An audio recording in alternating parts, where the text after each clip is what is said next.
What up, guys? Joachim here, Joachim the Convert, and this video is going to talk a little bit more on the topic of the pattern of worship that God provided both to Moses, to the congregation of Israel, and ultimately to the apostles through Christ, and then is expounded upon, as we see in the New Testament scriptures, and is practiced by the early church and continues on through the early church for the first 1,500 years or so of the church until people began to reform and change those ancient traditions and ancient ways that Christians were taught after the pattern to worship. So I want to discuss that. I had made a video just last week. It was, I forget what it was called, but it touched on comparing like modernism in worship, modern Protestant worship, to the strange fire that comes out and consumes the two sons of Aaron, the high priest. And I read those passages. I went into great detail on them. It's a 20-minute video. I try not to make these videos that long, so 20 minutes is a bit longer than what I would typically try to make a video, but recently they've kind of been coming out pretty long like that. So I also don't want to it's called modern Christian worship is lawlessness. I might be a little bit over the top, but so I did want to throw out a caveat to that that I had discussed in some of my videos, or in the comment section in some of those recent videos. I can't remember the guy's screen name. I know his name in real life. His last name's Silva, but he always has a lot of good comments on videos that I post, and we always have good discussions. We don't always agree, but you know, I respect his opinion. He's a Catholic Christian, and he always has, you know, really good things to say. But one of the things that we had talked about, and he had kind of made me clarify, was that you know, a lot of these things that I bring up, they don't necessarily apply to the average congregation member, layperson. We call like congregants lay people. So people that are part of the church, baptized into the church, members of the Orthodox Church, but they're not clergy. So just lay people. And so like those types of people, especially, but well, and it just kind of apply to them. Like some of these things really don't apply to them. Like they didn't alter anything or change anything. They are participating in what's available to them. And I think that there's, you know, a lot of grace and mercy and leeway towards that. But, you know, once you start to realize that these things have been changed, that there was a pattern of worship given to the church and commanded by the Apostle Paul, saying, do not forsake or do not depart from the traditions that were taught to you by word of mouth or by letter. And I talked in that video a lot about how I think it might be the one called "The Church is Also the Word of God." That was my most recent video before this one. I talked about how you know, the Apostle Paul spent years with the Corinthians. Like everything that he taught and did with them, it could not be summed up in a couple letters that were sent. You know, you can't replicate years of living with a community of people. So, you know, when he writes them and says, hold to the traditions that were taught to you by word of mouth or by letter, then, you know, you can't. I've recently spoken with people who tried to make that sound like he was just expressing the authority of the apostles, and that really that was all referring to the scriptures. Well, no, it wasn't. It was referring to the years that he spent teaching them to follow the traditions of the church, which were passed down from generation to generation, all until one heretic departed from the church. And rather than joining the Orthodox Church, when he took offense at the lawlessness of the Catholics at the time, which the Catholics reformed. They had an entire council, the Council of Trent. They reformed a lot of those things that, you know, the Protestants left over. So if they reformed, I don't know why, like the Lutherans and those kind of early schismatics didn't choose to rejoin them. But they also came to the Orthodox Church and said that they found no that everything was perfect. I forget how Luther stated it, but he found no fault with the Orthodox, but they would not accept these heretical ideas of the sola scriptura, that you were the church had no authority, that only the scriptures were authority. Well, the scriptures came from the church, so both things can't be true.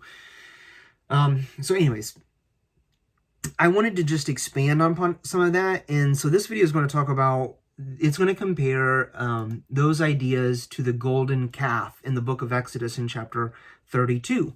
And so I'll get more into why that applies to what I just said as well.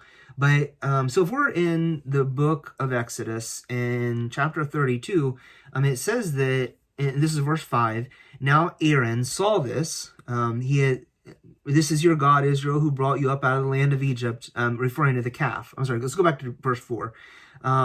Then he took the gold from their hands and fashioned it with an engraving tool and made it into a cast metal calf. And they said, this is your God, Israel, who brought you up from the land of Egypt. Now, when Aaron saw this, he built an altar in front of it, and Aaron made a proclamation and said, tomorrow shall be a feast to the Lord. That's an interesting thing there, and I want to dig a little bit into it. So it's interesting to me that they didn't say that this is a different God. They didn't say that this is a God not like a different God than had brought them. They said this is the God who brought us up out of Egypt. And then to me, a major part is in verse 4. So I'm going to read a little bit in Hebrew, but it says, Eharon vayomer chag la Adonai mechar. So when I say la Adonai, it's because I am refraining from pronouncing the unique, the personal name of God given in the scriptures to Moses. And instead I'm saying Adonai, my Lord. So it says, but that's the part where it says, what a literal translation would be, Aaron vayomer, and said, it's not going to make any sense if I do it literally. It says that Aaron said, tomorrow shall be a feast, Chag la Adonai, a feast to Adonai, a feast to our God. So it's interesting that when he's speaking of this golden calf, he calls it by the name of the God of Egypt. So to me, this reminds me very much of what was done with the Protestant Reformation. They didn't say that this is a different religion. They called it Christianity. They called it after the same name as the religion of the Catholic and the Orthodox churches. And those were the only churches. And then there was other groups. So like if you were an Arian in the early church, they didn't call themselves Christians. They were Arians. They believed that Christ was a human Messiah, but that he was not begotten. He was Christotokos. That Mary did not bear God in her womb, but she only bore a man who became the Messiah.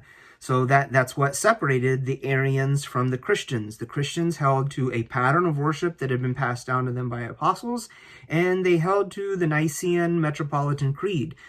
Actually, I think that came later. That was to address the Arian heresy. But the Christians held to that Christ was the incarnation of God himself. So he was part of the Trinity. They held to Trinitarian views. So, if you didn't believe in the Trinity, then you weren't a Christian. You were something else. You were outside the realms of, what the Christians believed. So, today when people are like, well, I'm this kind of Christian, well, in a way, you're not holding to the ancient Christian traditions. You're departing. You're becoming something else. So you're not a Christian. You're a Protestant. You're protesting Christians. And maybe they would argue that the Orthodox, that everybody else is wrong. But if everybody else is wrong, then you're basically saying the Christians are wrong and you're right and you're something else, because there was a set view of what Christianity as a organized religion was. And Christianity is a religion. It's not just a relationship with God. It's a formalized religion for the past since like the 4th century. So like you can't come along after more than 1,500 years or so of the church existing as a formalized religion and be like, nah, I'm just going to worship my coffee Jesus and have my donuts and coffee in church on Sunday. And I'm going to be like, man, it's just about a relationship, bro. I'm going to call up my homeboy Jesus. No, that is not, that is wrong. That is not consistent with the traditions of the church. That is not what Christianity is. That's something else. That's fine in Protestantism because you're basically creating a whole new religion as you go. That's why there's, hundreds upon hundreds of different Protestant churches who all believe something else. So, I think that's worth doing. So I think this passage applies to that very much because the Protestants come along and they say that this is Adonai, our God. Just like the Israelites here, they made a calf that looked, nothing like the God of Israel. It resembled nothing related to the traditions of Israel. It wasn't consistent with the pattern given beginning at Abraham and passed down until Moses at this point. I always look back to like Moses because there's this, God really kind of gives him this pattern to follow after. And that's what in the book of Hebrews it talks about. But really, you could go back to Abraham, and a lot of those centralized ideas are already present in Abraham of sacrifice and, covenant with a people, not with an individual, but with people, with the family of Israel.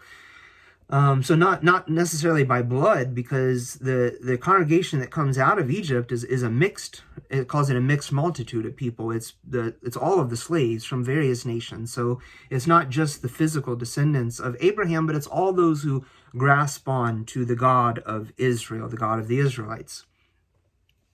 So related to this, when the Protestant beginning with Luther, Martin Luther, and the Protestant Reformation, when they break off from the ancient church and begin to create churches in protest, or Protestants of the ancient church, then they call it the same thing. They say, just like the Israelites said, this is our God.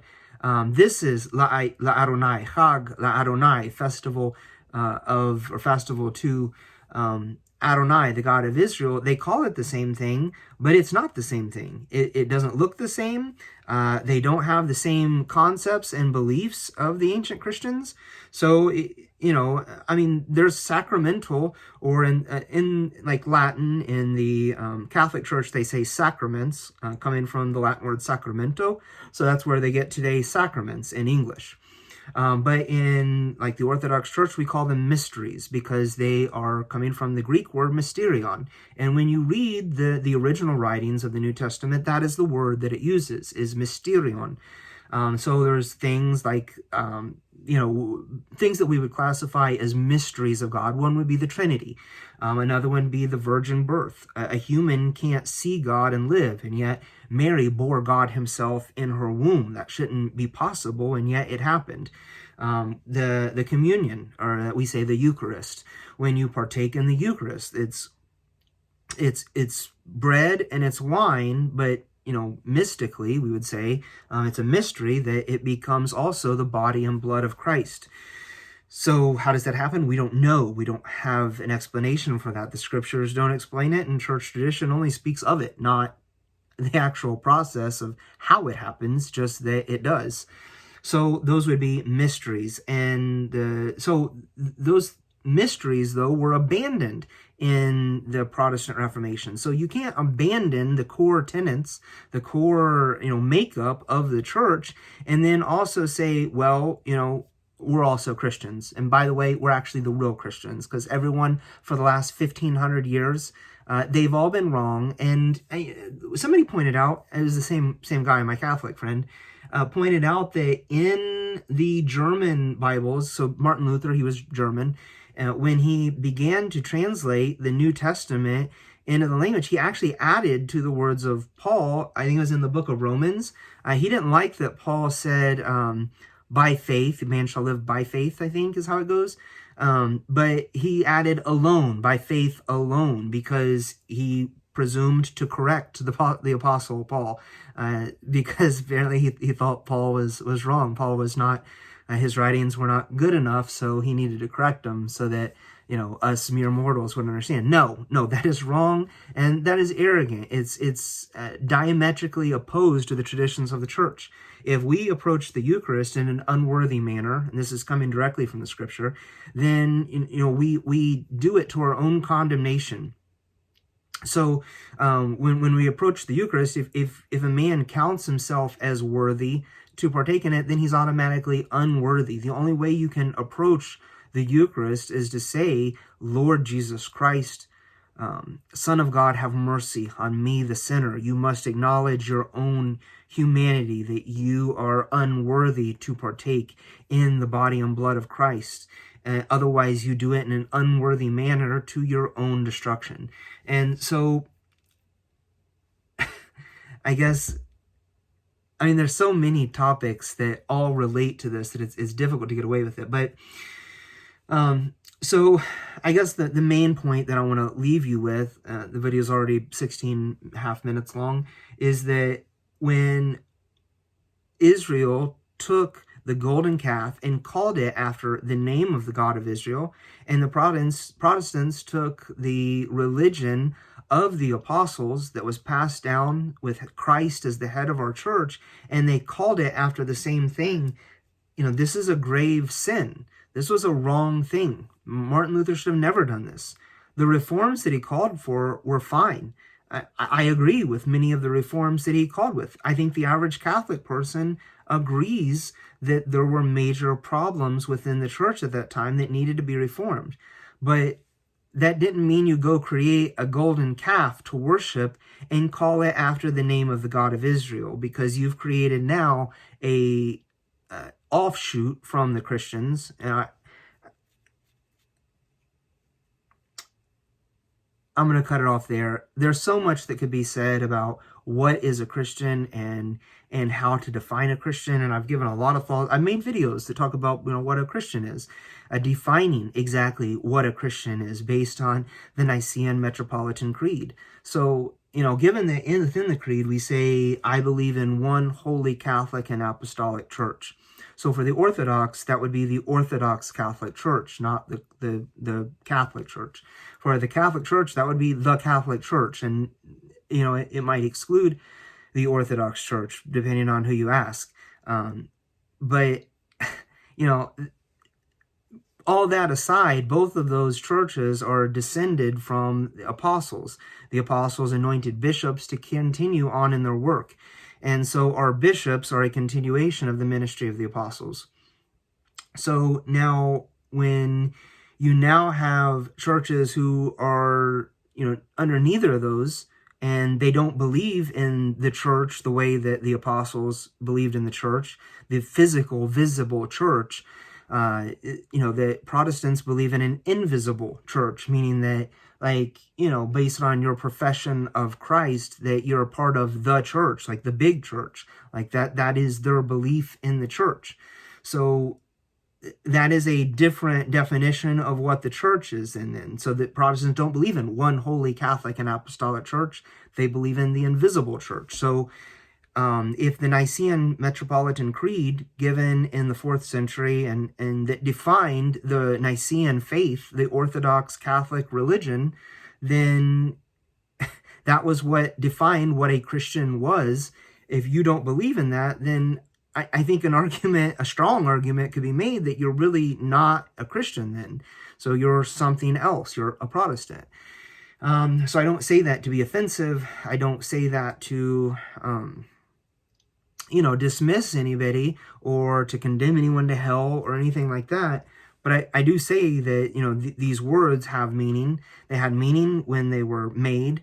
They had meaning with the apostles, with the bishops, and those who continued on the ministry of the apostles, and were inheritors of that religion and of those meanings. And if you're not within the confines of what they determined was Christianity, then you're outside of what Christianity is. So if you want to continue calling yourself a Christian, then I think you should conform to those set principles that were laid down by the inheritors of the church. But that's something that should be continued on another day. You guys take it easy, and I will talk to you in another video coming very soon.